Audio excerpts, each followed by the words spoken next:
चलो, principle of atomic conservation. Next method for the stoichiometry to relate amount of reactant reacted the amount of product produced. It is based on conservation of atom, that is total atom or moles of atoms of an element remain same in the reactant side and the product side. कभी भी ऐसा नहीं होगा कि reactant side में late से किसी भी एक सब्सटेंस ऑक्सीजन के 4 एटम्स है और प्रोडक्ट साइड में 5 एटम्स या 3 एटम्स होंगे.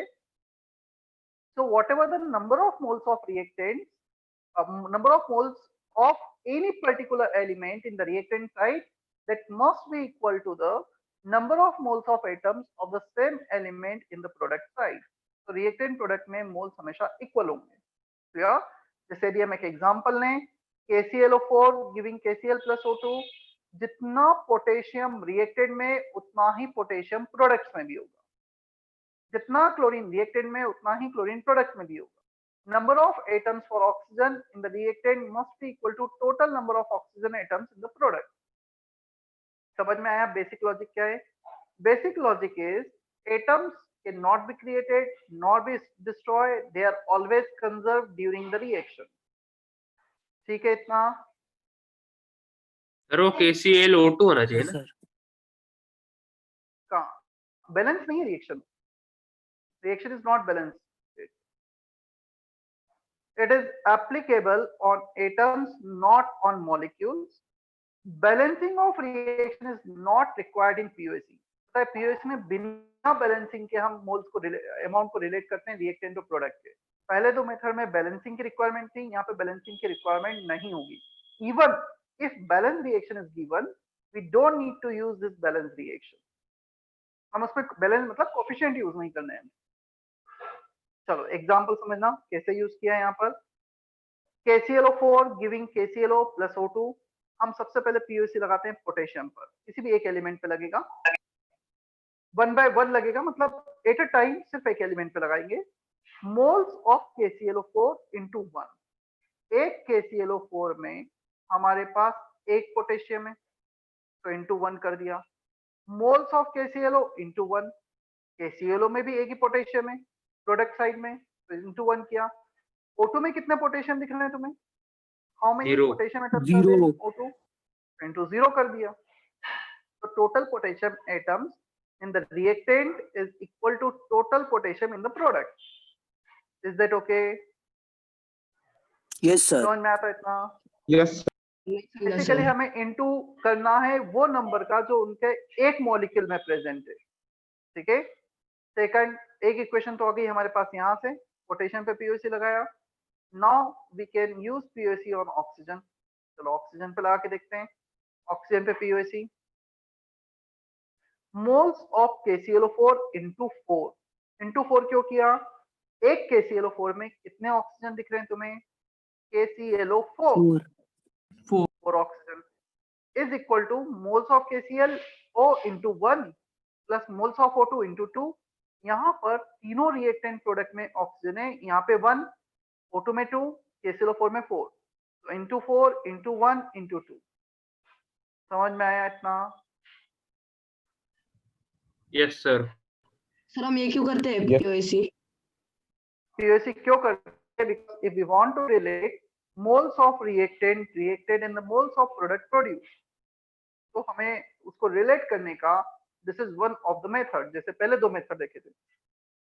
अब क्वेश्चन ये है कि हम जब ऑलरेडी दो मेथड पढ़ चुके हैं तो फिर POC क्यों पढ़ रहे हैं?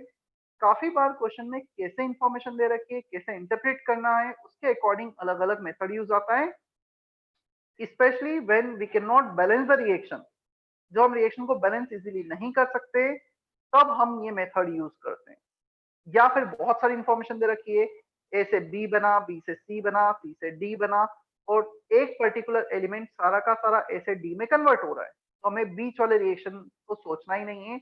डायरेक्ट उस एटम पे POC लगा दो, A पे और D पे. तो कुछ चीजें डिपेंड्स ऑन गिवन इंफॉर्मेशन कि हमें कैसे इजीएस्ट वे में प्रोसीड करना है. अलग अलग मेथड अलग अलग जगह यूज आएगी. क्लियर है? सर हम अभी नोट्स लिखे या फिर आप पीडीएफ भेज दोगे? नहीं लिखना है तुम्हें, बट मैं बोलूंगा लिखने का, पहले मैं एक्सप्लेन कर रहा हूँ। I will give you time for the writing everything. अभी लिखना है ना। चलो एक और एग्जांपल देख लेते हैं। Find moles of SO3 produce from 2.5 moles of asset. Asset के 2.5 मोल्स हैं, तो SO3 कितने प्रोड्यूस होंगे? Reaction is given. एसेट पहले ऑक्सीजन से रिएक्ट करके SO2, फिर SO2 SO3 बना रहा है। रिएक्शन इज नॉट बैलेंस, हमें बैलेंसिंग की रिक्वायरमेंट भी नहीं है। हम क्या करते हैं इस क्वेश्चन में, जितना सल्फर एसेट में उतना ही SO3 पे होना चाहिए। The whole sulphur is converting from S eight to SO3। POC लगा देते हैं हम यहाँ पर। मोल्स ऑफ एसेट इनटू क्या मल्टीप्लाई करेंगे? एक एसेट में कितने सल्फर हैं? 8 सर। 8, तो इंटू 8 कर दिया। Is equal two moles of final product SO3 into 1। एक SO3 में कितने सल्फर हैं? सल्फर एक 1, सल्फर है। One into 1 sulphur. कर दिया, जैसा लिखा हुआ है वहां पर। तो एसेट के मोल्स दे रखे हमें कितने? 2.5, यहाँ पे 2.5 लिखा, इंटू 8, मोल्स ऑफ SO3 आ गया 20। तुम देखोगे हमने रिएक्शन को बैलेंस भी नहीं किया, बहुत ज्यादा सोचा भी नहीं बीच में क्या बन रहा है क्या हो रहा है। डायरेक्ट हमें इतना पता था सारा का सारा सल्फर एसेट से SO3 में जा रहा है, तो ये यूज कर लिया। एक स्टेप में, 2 स्टेप में आंसर आ गया हमारे पास। सर इसको हम बैलेंस करके फैक्टर लेवल मेथड से भी कर सकते हैं।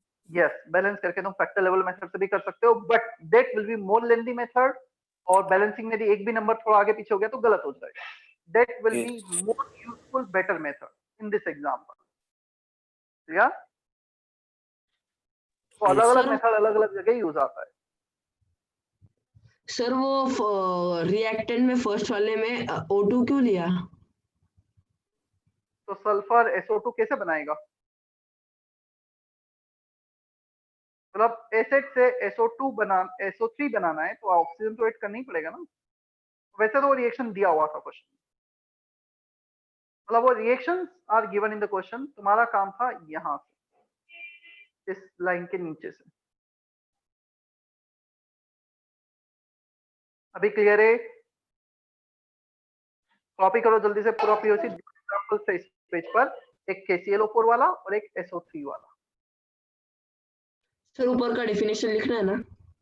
सब कुछ लिखना है इस पेज पे, जो भी लिखा है।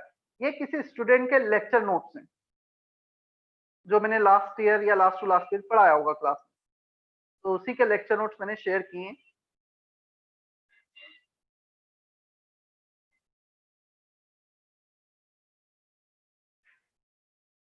हर्षवर्धन का मैसेज था, sir it can't happen that atom is broken to form different elements ion similar to nuclear reaction.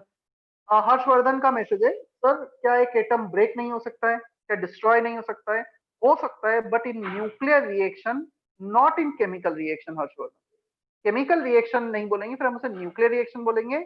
और न्यूक्लियर रिएक्शन में फिर उसको, उसमें हम POC यूज नहीं करेंगे। न्यूक्लियर रिएक्शन में फिर एनर्जी मास कंजर्वेशन यूज आता है, एक सेपरेट चैप्टर है पूरा, वो भी 12th में तब देखेंगे हम। समीक्षा का मैसेज था, सर वॉइस इज ब्रेकिंग। क्या वॉइस ब्रेक हो रही है? No sir. No sir. ठीक है। समीक्षा अभी आवाज आ रही है, नहीं आ रही है प्रॉपर?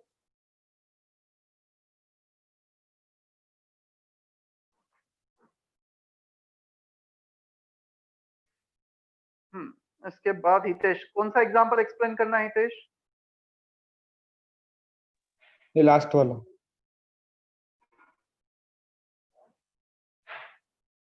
एसेट में सल्फर के एटम्स और SO3 में सल्फर के एटम पे POC लगाया है, कंजर्वेशन यूज किया है।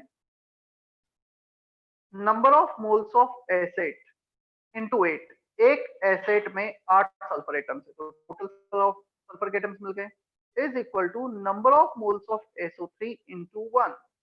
एक SO3 में एक सल्फर है, तो total moles of sulphur atom in the reactant that should be equal to total moles of the sulfur atom in the products. Is it okay now? Yes sir. चलो अब मुझे ये बताओ, मैं इस रिएक्शन को बैलेंस कर देता हूं एक बार। यहाँ पे 8 आ गया, यहाँ पे 8 आ गया ऑक्सीजन के आगे, उसके बाद SO2 प्लस O2, यहाँ पे 2 आ गया और यहाँ पे 2 आ गया, 8 H2। अब मुझे बताओ यदि रिएक्शन बैलेंस दे रखी है acid plus 8O2 giving 8SO2 and the second reaction is also balanced, इस पीओएसी में कहां पर क्या चेंजेस आएंगे, क्या मॉडिफिकेशन करना होगा हमें? क्वेश्चन क्लियर है? यदि मैंने रिएक्शन को बैलेंस किया, 8O2 किया, 8SO2 किया, 2SO2 किया, 2SO3 कर दिया, then what changes we need to make in POC? Sir no change. NSO3 into 8 करना पड़ेगा। SO3 2 no change. No change, as we don't need to use balanced reaction। हमें coefficient दे भी रखें तो हमें यूज नहीं करने हैं वो।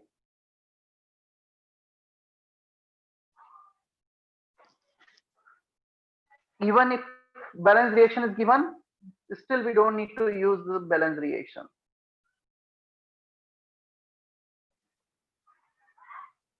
क्लियर? और उसका रीजन बताता हूं मैं। जब तुम आगे कोफिशिएंट यहाँ पे 2 लिखते हो ना, लेट्स से SO3 में लिखा तुमने 2, सो मोल्स ऑफ SO3 स्टिल एक SO3 में तो एक ही सल्फर है ना, और 2 तो कोफिशिएंट है, तो coefficient will not create any difference in the number of atoms पर मॉलिक्यूल। तुम 2 SO3 लिखोगे, स्टिल एक SO3 मॉलिक्यूल में अभी भी एक ही सल्फर है, वो तो 2 तो कोफिशिएंट आ रहा है। आया समझ में?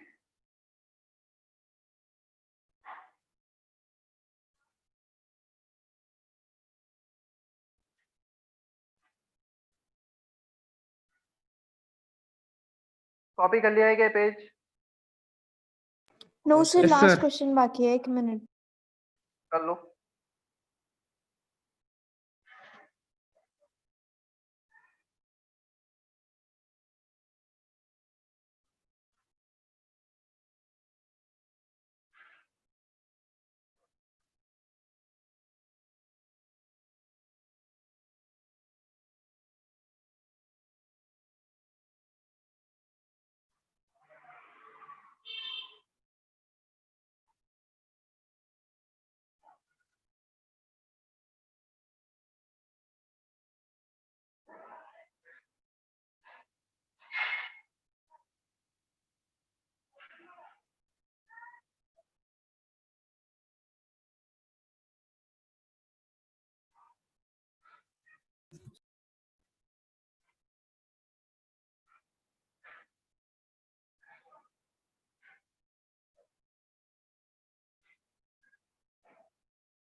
चलें हम नेक्स्ट पेज पर।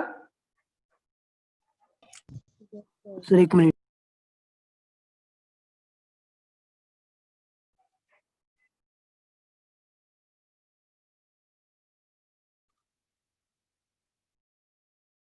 सर ये जो साइड में लिखा है इन प्रोडक्ट ओनली सल्फर, उसके पहला वर्ड क्या है? ऑफ है या इफ है?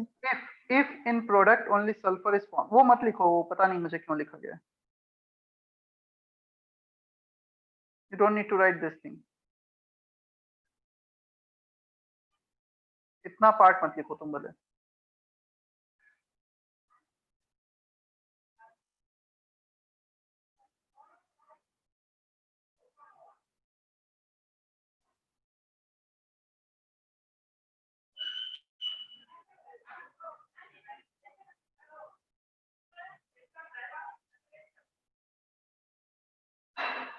हो गया सर।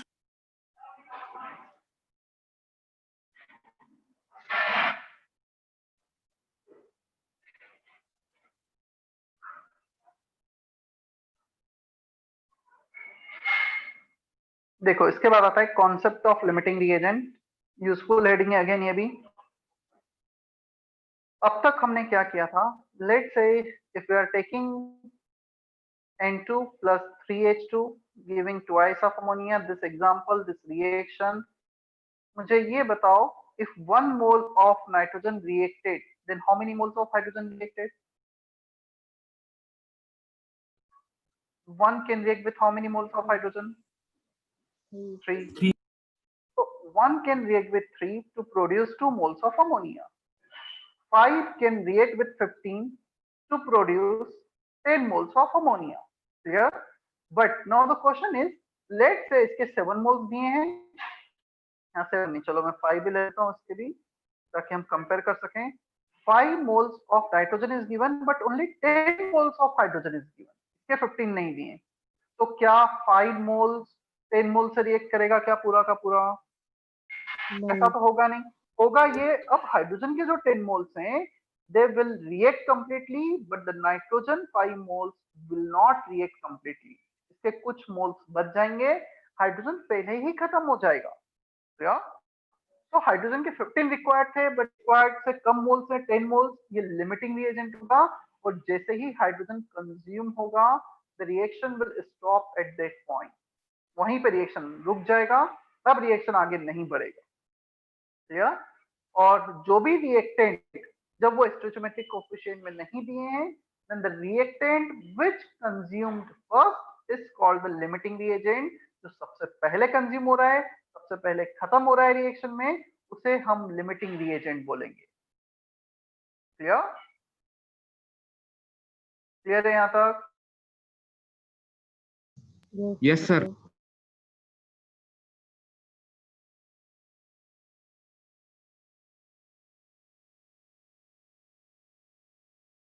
फिर से बता, मैं डिस्कनेक्ट हो गया था.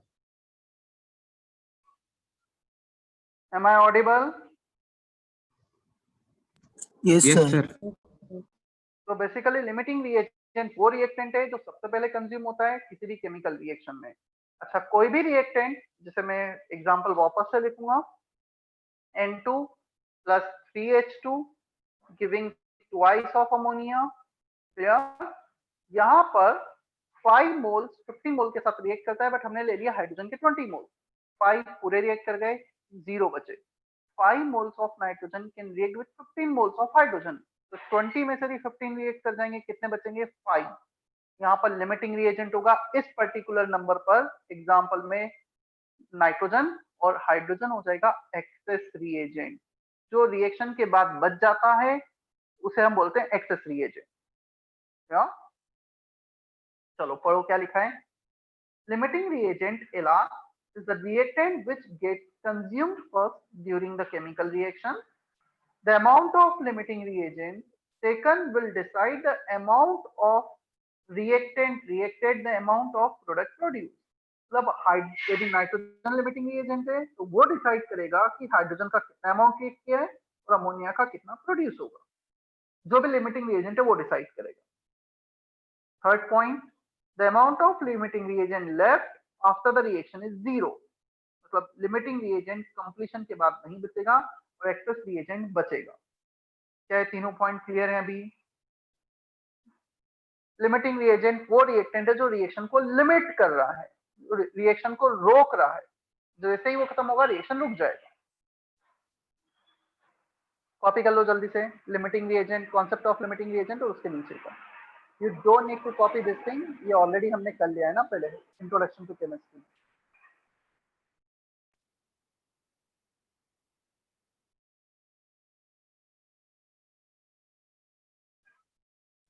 सो सर्कल हटा है. सॉरी,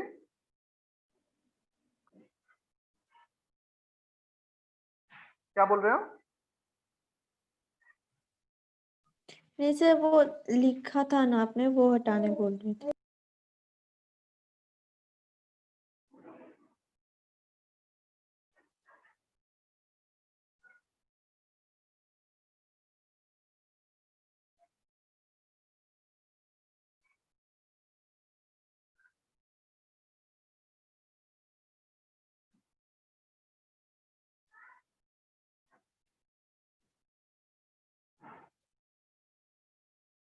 हर्षवर्धन का मैसेज था, सर किसी भी केमिकल रिएक्शन में जब हीट रिलीज होती है तो मास कैसे कंजर्व हो सकता है, क्योंकि मास ही एनर्जी में कन्वर्ट होगी हीट एनर्जी में. अच्छा क्वेश्चन है कि यदि एनर्जी रिलीज हो रही है केमिकल रिएक्शन में, जो जैसे हम कंबशन रिएक्शन में, तुम पेपर को बर्न करोगे, CO2 रिलीज होगा, H2 बनेगा और हीट रिलीज होगी, तो मास तो कम हो जाना चाहिए. हर्षवर्धन, एक्चुअली जो ये एनर्जी रिलीज होता है, there are 2 reason of releasing energy. एक रीजन होता है केमिकल बॉन्ड ब्रेक हो रहे हैं, लेट से CH4 से CO2 का बॉन्ड बन रहा है कार्बन ऑक्सीजन का। ये जो CH4 कार्बन हाइड्रोजन बॉन्ड है ना, ये हम ब्रेक कर रहे हैं, लेट्स से मीथेन को बर्न कर रहे हैं। जब ब्रेक होगा इसमें एनर्जी लगेगी and when bond formation takes place energy get release from the system. तो एक रीजन है उनके जो आपस में बॉन्डिंग है, बॉन्डिंग चेंज हो रही है और चेंज ऑफ बॉन्ड के कारण एनर्जी रिलीज या एब्जॉर्ब होगी। क्लियर? और एक होता है न्यूक्लियर रिएक्शन में जिसमें एनर्जी रिलीज होती है due to mass energy conversion equal to mc square. तो दोनों अलग अलग चीजें हैं। न्यूक्लियर रिएक्शन में मास एनर्जी में कन्वर्ट होता है और केमिकल रिएक्शन में जो एनर्जी एब्जॉर्ब या रिलीज होती है that is because of interaction, bond formation and bond breaking of bond.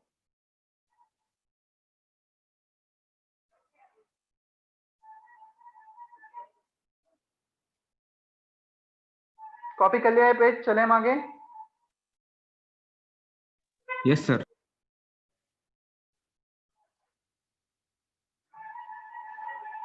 देखो अभी तो जो नाइट्रोजन हाइड्रोजन वाला एग्जांपल था काफी सिंपल सा नंबर था, हमने प्रिडिक्ट कर लिया कौन सा लिमिटिंग रिएजेंट है। If let's say we have 3 4 5 reactants and then we need to predict which one is limiting reagent, यदि हमें उस केस में प्रिडिक्ट करना पड़ जाए तो डेफिनेटली थोड़ा सा प्रिडिक्शन टफ हो जाएगा। इसलिए हमने एक सिंपल सा मैथमेटिकल रिलेशन है हमारे पास जिससे हम ये प्रिडिक्ट कर पाएंगे which one is limiting reagent। देखते हैं method to determine limiting reagent.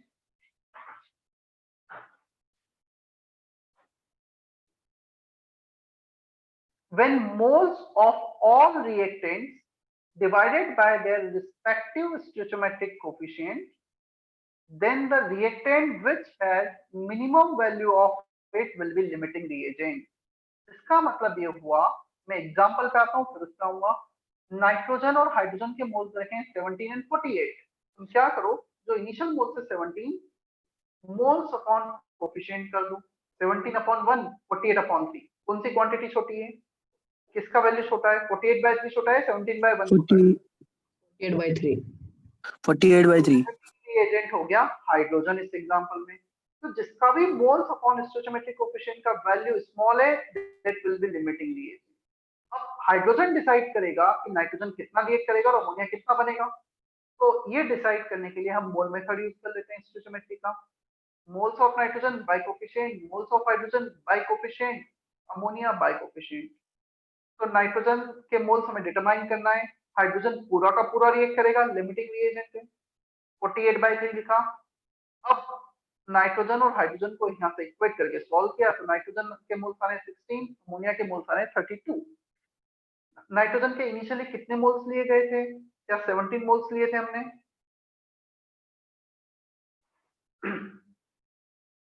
हाँ सर। 17 में 16 रिएक्ट कर गए। यदि 17 में से 16 रिएक्ट कर गए तो कितने बचे? 1।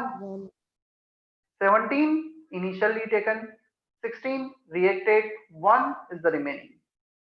अमोनिया हाइड्रोजन तो पूरा रिएक्ट करेगा 48 माइनस 48 और अमोनिया होगा 32 produce. The final amount of each reactant in product 1 for nitrogen, 0 for hydrogen, ammonia is 32। क्या समझ में आता है इतना अभी? Is that okay? Sir initial moles दिए रहेंगे क्या? क्या इनिशियल मोल्स दिए रहेंगे हमें पहले से ही? हाँ, इनिशियल मोल्स दी होंगी, कुछ इंफॉर्मेशन दी होगी डेफिनेटली, तभी हम लिमिटिंग रिएजेंट निकाल सकते हैं। और लिमिटिंग रिएजेंट निकालने के लिए हमें रिएक्शन को बैलेंस करना भी जरूरी है। Without balancing we can not determine the limiting reagent. Excuse me sir. बोलो। सर मैं डिस्कनेक्ट हो गया था, ये कौन सी मेथड है एक बार बता दो ना। मेथड नहीं है, लिमिटिंग रिएजेंट। लिमिटिंग रिएजेंट कैसे सर कैलकुलेट? क्या क्या कॉपी करना है? इसमें तुम्हें कॉपी करना है यहाँ तक, methods to determine limiting reagent, कितना कॉपी कर लो।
कर लिया है क्या copy?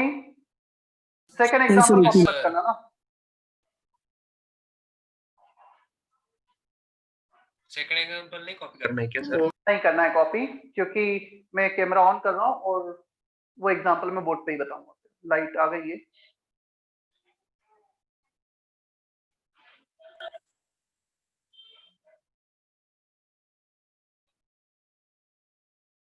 Is it okay?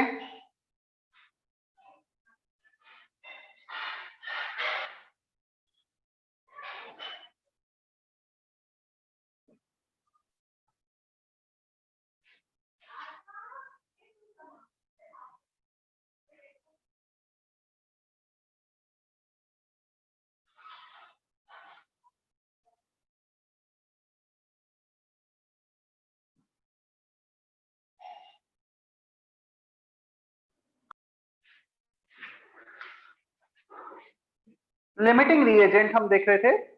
It's a reactant which gets consumed first during the reaction. हाँ, ये भी पॉसिबल है कि एक से ज्यादा लिमिटिंग रिएजेंट या जितने भी रिएक्टेंट हो सारे के सारे एक साथ कंज्यूम हो जाएं और सारे लिमिटिंग रिएजेंट बन जाएं। चलो मैं एक और एग्जांपल लेता हूँ। Example 2a plus 5b plus 7c plus 3e plus 2a। तीन रिएक्टेंट हैं, दो प्रोडक्ट हैं, at t equal to 0 moles are given.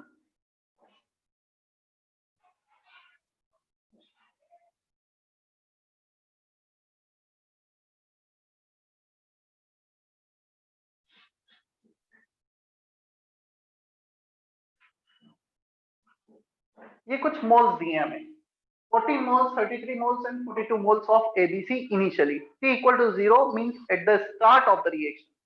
या तो हमें बताना है इसमें लिमिटिंग रिएजेंट कौन सा है। मैं लिखता हूं question, find first limiting reagent, second access reagent, third amount of all reactants and products left after reaction। जब रिएक्शन कंप्लीट हो जाएगा तब हर रिएक्टेंट प्रोडक्ट का कितना अमाउंट बनेगा या बचेगा, इतनी चीजें बतानी है। या तो फर्स्ट और सेकंड सी पार्ट में लिमिटिंग रिएजेंट है। मैं तुमसे एक्सपेक्ट कर रहा हूँ, मैं टाइम दे रहा हूँ, अभी आंसर मत बोलो, सभी को सॉल्व करना है।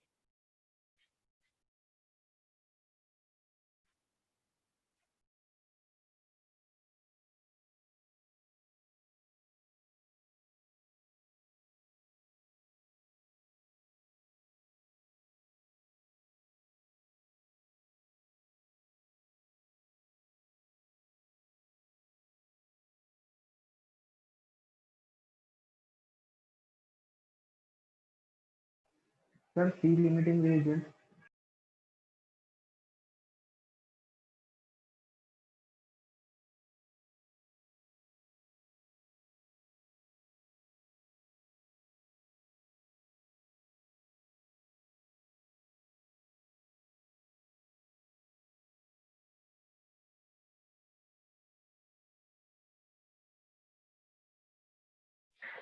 चलो देखो, सारी पार्ट देख लो, सभी देख लो एक बार। Moles bye coefficient 14/2, 33/5, 42/7। ये आ रहा है 7, ये आ रहा है 6.66। सी है So sir. this is the lowest value. Limiting reagent will be C. Clear? यदि ये भी 6 आता, ये भी 6 आता, दोनों लिमिटिंग रिएजेंट हो जाते। सॉरी। और दोनों में से किसी भी एक का यूज करके हम सॉल्व कर सकते थे आगे। अब लगा देते हैं मोल method. So moles of A reacted by coefficient, moles of B reacted by coefficient, moles of C reacted, तो C तो पूरा ही रिएक्ट करेगा by coefficient, moles of E produced upon coefficient, moles of F produced upon coefficient। तो मोल method use किया, ये decide करेगा कि ये रिएक्टेंट कितने रिएक्ट करेंगे, प्रोडक्ट कितना प्रोड्यूस होगा। यदि दो लिमिटिंग होते तो दोनों का वैल्यू सेम ही आता ना, मोल्स बाय कोफिशिएंट। कोई भी एक ले लेते हैं। चलो फर्स्ट और थर्ड को इक्वेट करो तो ए के मोल्स आ जाएंगे। ये है 6 × 2 12, मोल्स ऑफ बी आ जाएंगे 30, मोल्स ऑफ ई प्रोड्यूस आ जाएंगे 6 × 3 18, मोल्स ऑफ एफ आ जाएंगे 12। ये प्रोड्यूस, ये रिएक्टेड। इनिशियली ए के कितने मोल्स थे, मैं लिखता हूं यहाँ पे आफ्टर रिएक्शन, जब रिएक्शन हो जाएगा। इतना कॉपी किया है कि मैं इसे रफ करके फिर यहीं पे लिखता हूँ। तुम चाहो तो अलग से लिख सकते हो ना, एक बार रिएक्शन हुआ। कर लिया copy sir. After reaction initially moles A के, तो भूल गया कितने मोल्स दिए थे, 7 × 14 14 रहे होंगे। 14 तो 14 मोल्स थे, 14 में से 12 रिएक्ट कर गए, बचे 2। हमेशा ऐसा लिखा जाता है।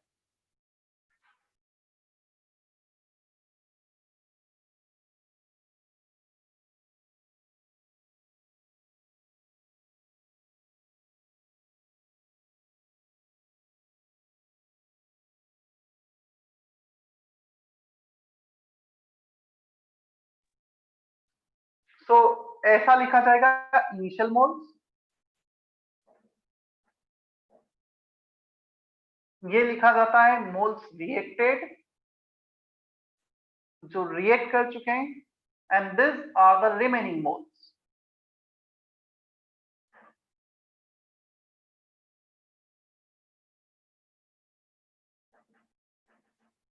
Remaining moles clear. तो एक तुम इतना डिटेल में लिख लेना, initial minus reacted remaining. B के कितने मोल्स थे हमारे पास, 33 33 में minus से 30। 30 रिएक्ट कर गए, 3 बचे। सी के कितने थे हमारे पास, सी के तो 0 बचेंगे। 42 में से 42 रिएक्ट कर गए, 0 बचे। ई के कितने प्रोड्यूस हुए, 18। एफ के कितने प्रोड्यूस हुए, 12। तो जो फाइनल सर्कल्ड अमाउंट है, this are the remaining moles and the moles produce 2 3 0 18 and 12। आया अभी ये क्वेश्चन समझ में? Yes sir.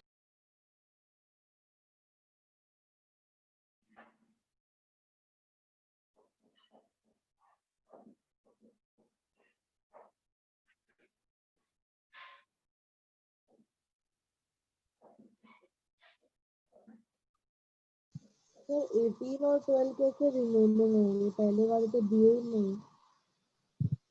नहीं आवाज आई, फिर से बोलो। 18 और 12 जो ई और एफ का है वो कैसे रिमेनिंग हो गए, मतलब ये तो बने हैं, रिमेनिंग मतलब फाइनली प्रोड्यूस। पहले 0 थे, कितने प्रोड्यूस हो गए, 18। तो 18 इसके फाइनली बचे हुए हैं। अच्छा यस सर, मुझे लगा पहले वाला इसको बस माइनस नहीं किया था। नहीं नहीं, ये तो प्रोडक्ट है ना, तो पहले 0 थे, ये बन रहे हैं। इनमें माइनस इसलिए किया है क्योंकि ये रिएक्ट कर रहे हैं। जो कम हो रहा है उसमें माइनस कर दिया, जो बढ़ रहा है उसमें प्लस कर दिया। यहाँ पे 0 था, 0 + 18 0 + 15। बाई चांस यदि यहाँ पे इनिशियली के मोल 0 थे 3 + 18 करना पड़ता, राइट?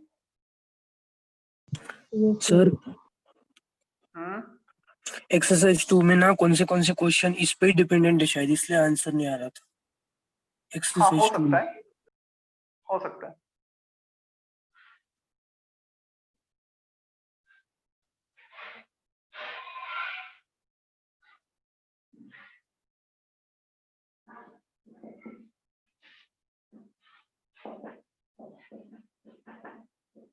काफी बार हमें ये डाउट होता है सर लिमिटिंग रिएजेंट कब यूज करना है कब नहीं करना है पता ही नहीं चलता है, इसलिए मैं एक पॉइंट लिखा हूं, generally it comes into picture when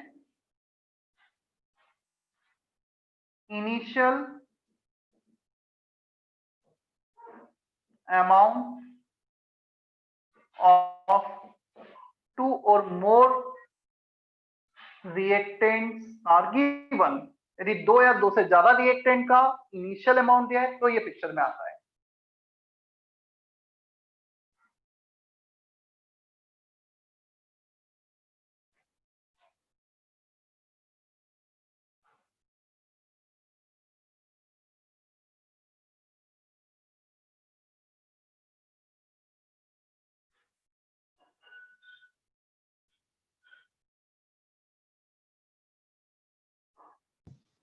हो गया।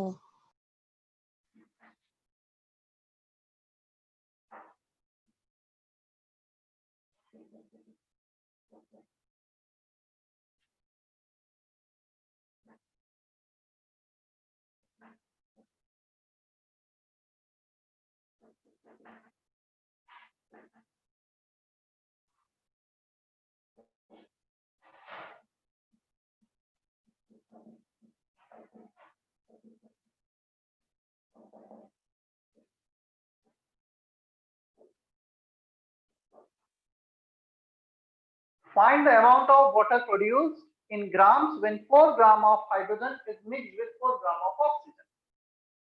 ऑक्सीजन हाइड्रोजन को मिक्स किया, दोनों का अमाउंट दिया है, H2O बनेगा, H2O का कितने ग्राम्स बनेगा ये बता।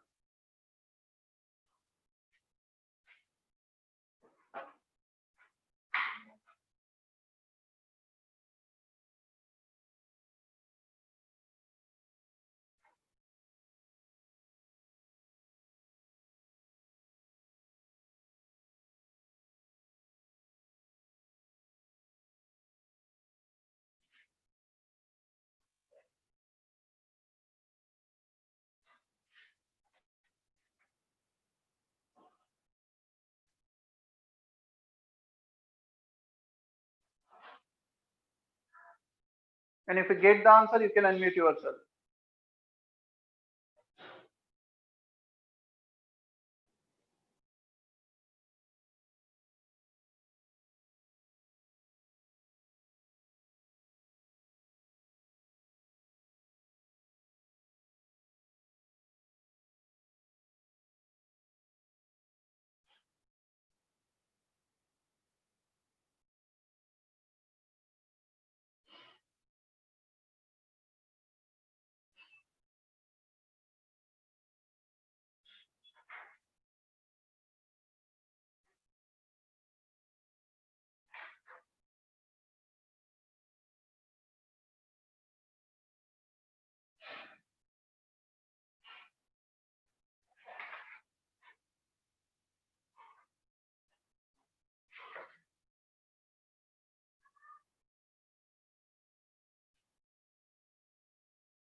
आंसर नहीं आया किसी का भी?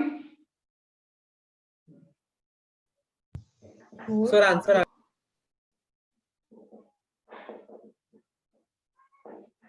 Balance reaction. चलो कितना ग्राम दे रखा है? 4 ग्राम। 4 ग्राम मोल्स निकालो सबसे पहले तो। 4/2 2 moles, 4/32 1/8 moles. Moles upon stoichiometric coefficient करो, 2/2 1/8 अपॉन 1, तो लिमिटिंग रिएजेंट आ रहा है ऑक्सीजन। ध्यान रखना वेट अपॉन कोएफिशिएंट नहीं करेंगे, पहले मोल्स निकालना पड़ेंगे फिर कोएफिशिएंट से डिवाइड करना। तो weight by molar weight, weight by molar weight, limiting reagent oxygen आया, ऑक्सीजन डिसाइड करेगा कि पानी कितना बनेगा। So mole method, weight of oxygen reacted upon coefficient molar mass 32 upon coefficient, weight of water produced upon molecular mass by coefficient। इसका wait ले लो 4 ग्राम, 4/32 into 2 into 18 is the final answer। 8 4 18 by 4 9 by 2 4.5 gram.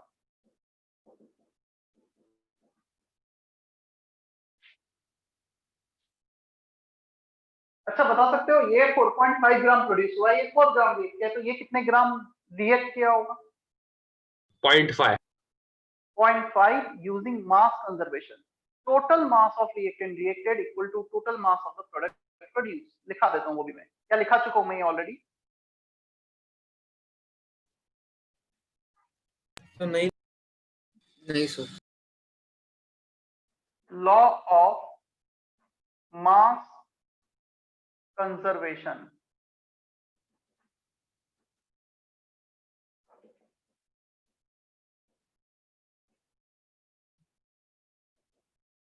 Sir 10th में पढ़ा है।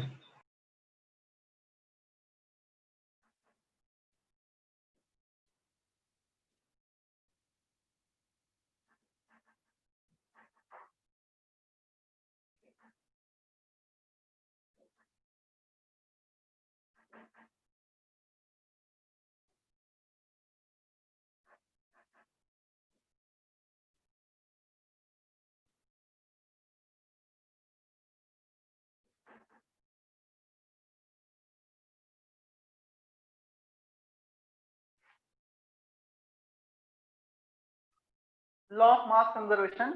Total mass of the reactant reacted, ये 4 ग्राम react किया, ये x ग्राम react किया, ये 4.5 बना है, 4 प्लस 0.5, डेफिनेटली इतना रिएक्ट क्या होगा? 3.5 बच गया होगा। Total mass of reactant reacted is exactly equal to the total mass of the product produced. ध्यान रखना केमिकल रिएक्शन लिखा है, न्यूक्लियर रिएक्शन नहीं लिखा है। न्यूक्लियर रिएक्शन में मास कंजर्वेशन फॉलो नहीं होता है, ठीक है?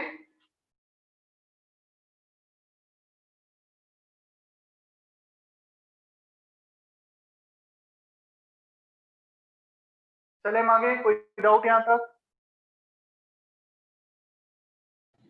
सर वो n बाय स्टोइचियोमेट्री का रेशियो कैसे निकाला वो बताओ ना एक बार। नंबर ऑफ मोल्स समझ में आया, 2n 1/8 कैसे आए? Yes sir. कोफिशिएंट क्या है? बोल। कोफिशिएंट 2 इज 2 से डिवाइड किया, कोफिशिएंट क्या है? 1 1 से डिवाइड किया, भी ठीक है? Yes sir.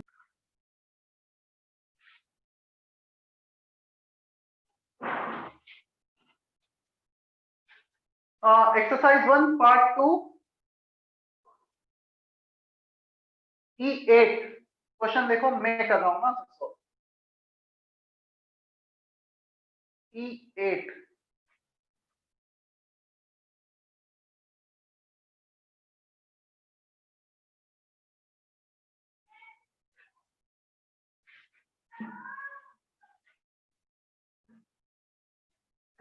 क्वेश्चन एक बार बता दो ना।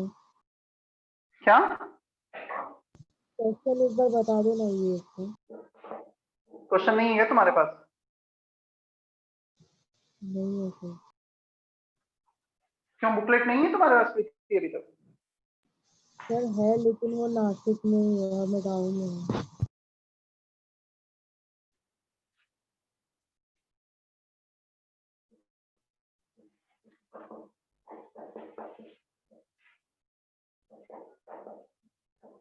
क्वेश्चन में दिया है 10 gram sample mixture of CaCl2 plus NaCl when it is treated with CaCO3, this CaCO3 is heated to when treated to precipitate all the calcium as CaCO3, इसे CaCO3 में convert किया गया है सारे कैल्शियम को, then CaCO3 converted into CaO plus convert all calcium to CaO, ये information दे रखी है। पहले कैल्शियम को यहाँ से यहाँ, फिर यहाँ से यहाँ कन्वर्ट किया गया और फाइनली इसे कन्वर्ट किया गया, नहीं ठीक है, फाइनली CO में आ गया। इसका वेट दे रखा है 1.62 gram. Then find the percentage by mass of CaCl2 in the original sample. ये ओरिजिनल सैंपल था टोटल 10 ग्राम, इसमें जो CaCl2 था उसको इसमें और उसको फर्दर इसमें कन्वर्ट किया गया है, इतना दे रखा है। सारा का सारा कैल्शियम यहाँ से यहाँ, जैसे ही ये इंफॉर्मेशन मिली POAC ऑन कैल्शियम, सारा का सारा कैल्शियम यहाँ से यहाँ कन्वर्ट हुआ मोल्स ऑफ CaCl2 into 1, एक मोल एक calcium, moles of CO into 1, इसमें भी एक कैल्शियम है, यहाँ 2 होता तो into 2 करते, 5 होता तो into 5 करते। Is that okay? क्या इतना समझ में आता है? Yes sir. चलो, मोल्स ऑफ CaCl2 को लिखते हैं weight of CaCl2 upon molecular mass 40 plus 71, और क्लोरीन 1.62 ग्राम 56 into 1, 40 प्लस 60। से जब वेट ऑफ CaCl2 के लिए सॉल्व करोगे, यदि ये 56 111 12 होता तो 2 3.1 to 12 24 3.24, रफली 3.21 ग्राम आएगा। थोड़ा सा एक सेकंड डिजिट आगे चल सकता है कैलकुलेशन। ये बताओ परसेंटेज ऑफ CaCl2, यदि हमारा वेट आया है CaCl2 का 3.21 ग्राम आउट ऑफ 10 ग्राम, क्या परसेंटेज को ऐसे डिफाइन किया जाता है? Weight of CaCl2 upon total weight into 100, यही होता है ना percentage, that quantity Yes, sir. Upon total into 100। तो आंसर आ गया 32.1%। समझ में आया? Yes, sir. Yes, sir. Doubt किसी को यहाँ तक?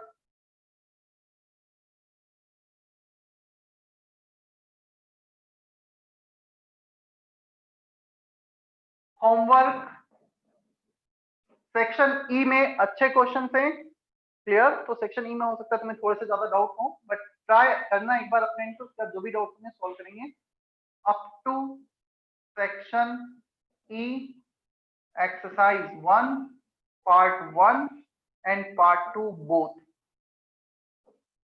और ये डीसी क्लास के लिए दे रहा हूं, चलो मैं, ठीक है? डीसी क्लास में जितना हो जाएगा डिस्कस, ठीक है? नहीं तो फिर मैं करूंगा। Exercise 1 part 1 part 2 both up to section E. मतलब कितने सेक्शन ऐड हुए? ई तक पहले हो गया था, डी एंड ई 2 सेक्शन नए ऐड किए गए। Is that okay? Yes, sir. चलो 2 मिनट बस मैं अटेंडेंस ले लेता हूं, फिर खत्म करते हैं क्लास।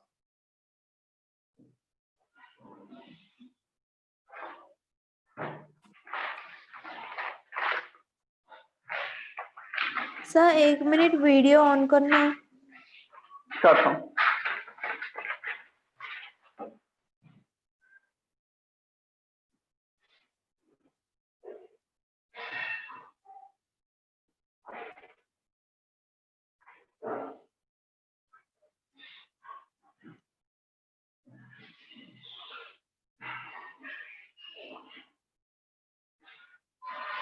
Done sir. ठीक है, मैं अटेंडेंस ले रहा हूँ ना, जाना नहीं है अभी।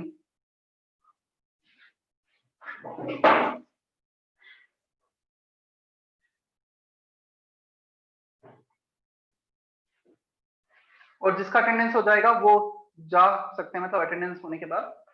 Today is what 27। आना present sir. Abhiraj,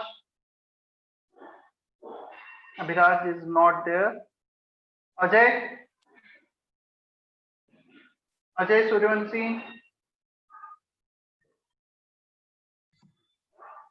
Ajinkya Jadhav, present sir. Ansh Samant, present sir. Ashwin, present sir. Athar Kunwar, present sir. Darshana, present sir. Devendra Patil, Devendra Patil is not there.